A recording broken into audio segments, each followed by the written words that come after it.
Bom dia, queridos irmãos. Hoje é dia 10 de março do ano da graça de 2021 e mais uma vez o dia nasceu com um sol lindíssimo e sempre que posso aproveito este lugar aqui que temos no templo, um lugar privilegiado,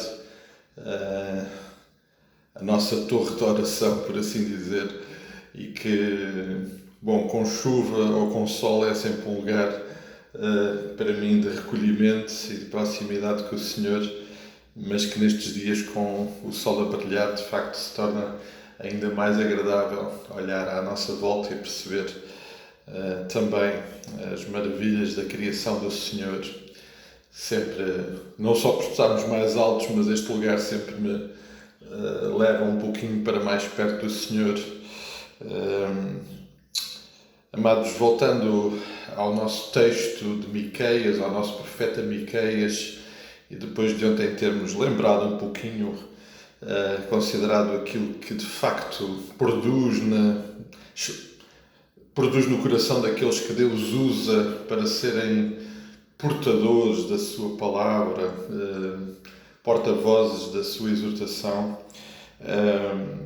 Ontem já lembrámos e no domingo também algo que é realmente absolutamente essencial no que diz respeito à origem desta palavra.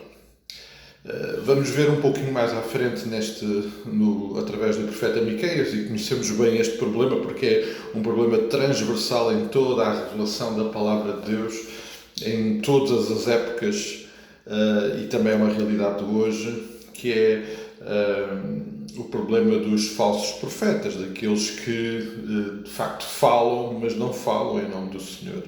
Este é um problema muito sério, muito difícil de tratar e de cuidar, mas é uma realidade. Miqueias vai-nos falar sobre isso também, mais uma vez, mas isso então nos remete para a origem. O versículo 2, que já só recordar, de Miqueias 1, diz: Ouvi todos os povos, prestai atenção à terra e tudo o que ela contém, e seja o Senhor testemunha contra vós outros, o Senhor desde o seu santo templo, porque eis que o Senhor sai do seu lugar e desce e anda sobre os altos da terra. Tudo aquilo que Miqueias ia partilhar ao povo necessitava da sua atenção, nós necessitamos muito de prestar atenção, porque é o Senhor a falar. E mais uma vez aqui nós precisamos de considerar seriamente o que significa na sua totalidade. É Deus, o Criador de todas as coisas, o sustentador de todas as coisas, a preocupar-se comigo e consigo, e vir falar connosco, e vir se manifestar, e vir fazer algo que obviamente não é fácil, que é corrigir. E nós sabemos, todos aqueles que temos experiência também de sermos pais, educadores, sabemos como é difícil a correção. Executar a correção é algo sempre extremamente doloroso. Mas este é também um assunto transversal na palavra de Deus, porque é uma realidade. Deus, enquanto Pai, ama-nos, e este é um elemento absolutamente essencial de tudo isto. Esta é uma correção, uma intervenção de Deus como resultado do seu amor para connosco. Ele, ao vir até nós, e aquilo que Miqueias está aqui a descrever, é um ato sublime do amor de Deus. De facto, o pecado do povo de Israel estava a provocar, e provoca sempre uma dor imensa no coração do Pai, mas esta é mais uma vez uma intervenção sem dúvida nenhuma de amor, em que Deus decide não desistir do seu povo, mas corrigi-lo. Mais tarde, o autor da Carta aos Hebreus fala também disso de uma forma muito clara, Lá no capítulo 4 e no versículo 12, aquele texto bem conhecido em que nos é revelado que a palavra é tal como uma espada que penetra no mais íntimo do nosso ser e vai transformar, vai tocar a nossa vida. Portanto, a palavra, sem dúvida nenhuma, é a forma de Deus, neste tempo, nestas circunstâncias, intervir nas nossas vidas. Mas para termos a noção daquilo que Deus está a fazer lá com Miqueias e que faz hoje connosco também, é olharmos para aquilo que depois o autor da Carta aos Hebreus, no capítulo 12, fala. Isto depois, logo no início do capítulo, dele nos ter dito que precisamos de nos desembaraçar das coisas que ainda nos impedem de estar mais próximo do Senhor. E essas coisas são exatamente são pecados. É o pecado que ainda nos impede de estarmos mais próximos do Senhor.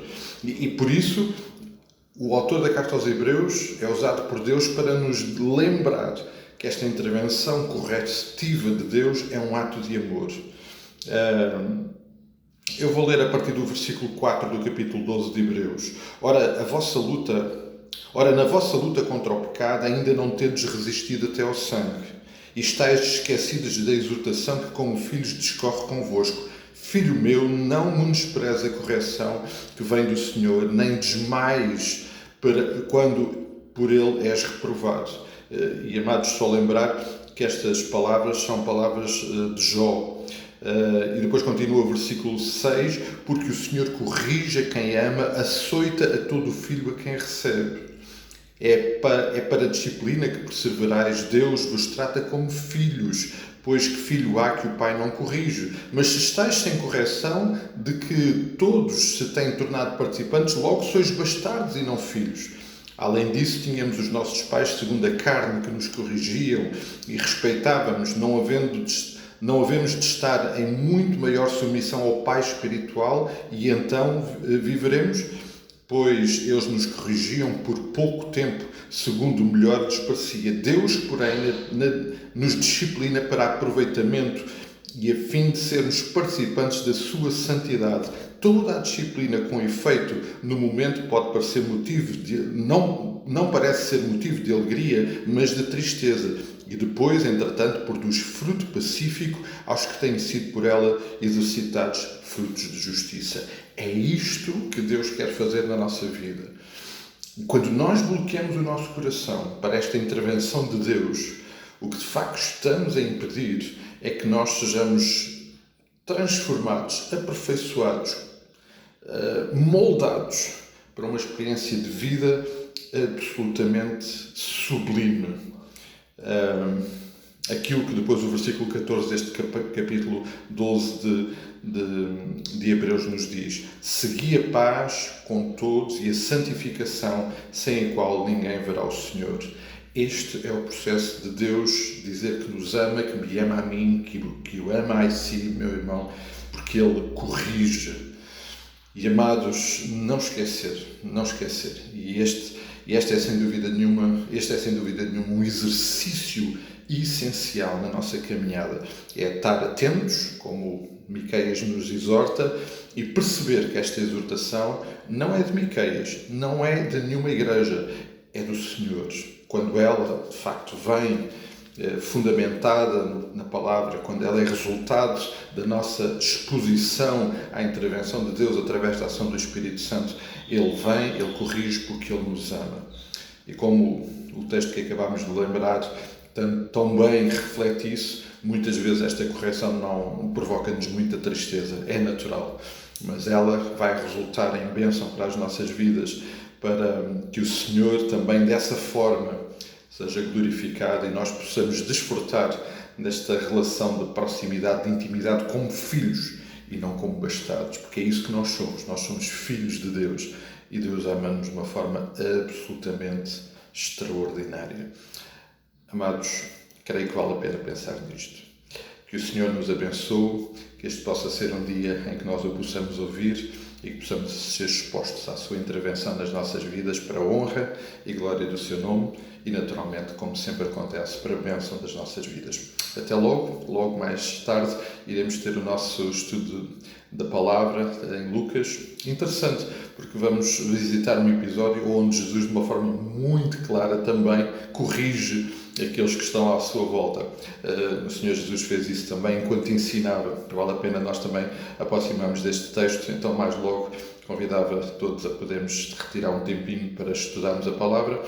Entretanto, que o Senhor nos abençoe durante o resto do dia. Um forte abraço, até logo, até amanhã, que é quando o Senhor então nos permitir.